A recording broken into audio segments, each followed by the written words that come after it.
Tadi kita ada masak lemak ikan telah, kita ada telah kampion, kita ada telah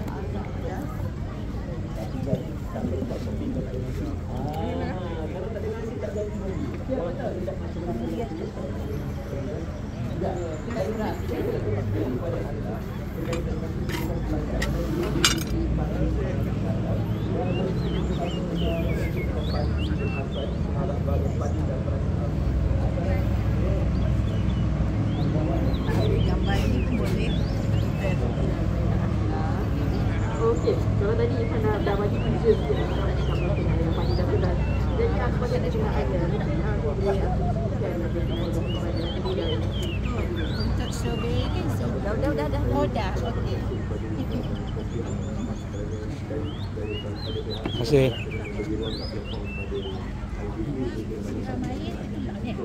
Boleh. Peranan pelajaran dalam masa dari 12 bulan ni. Suka saya maklumkan di sini. Sebuah pelajaran ni dia tak boleh lari dalam industri pariwisata kita ni. Dan kita di LPP melalui sebuah pelajaran telah cukup rangkaian nilai dalam pariwisata. Dari aspek pembangunan ladang benih itu sendiri, sehinggalah ke pengedaran beras itu sendiri melalui pelajaran politisnya, melalui pelajaran kawasan seluruh negara.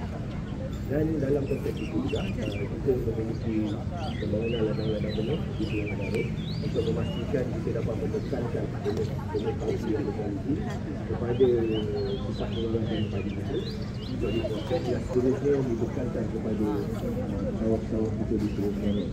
Untuk rekod, kita memiliki pusat pengeluaran benih padi besar di seluruh negara. Kita memiliki 4 pusat pengeluaran benih padi besar.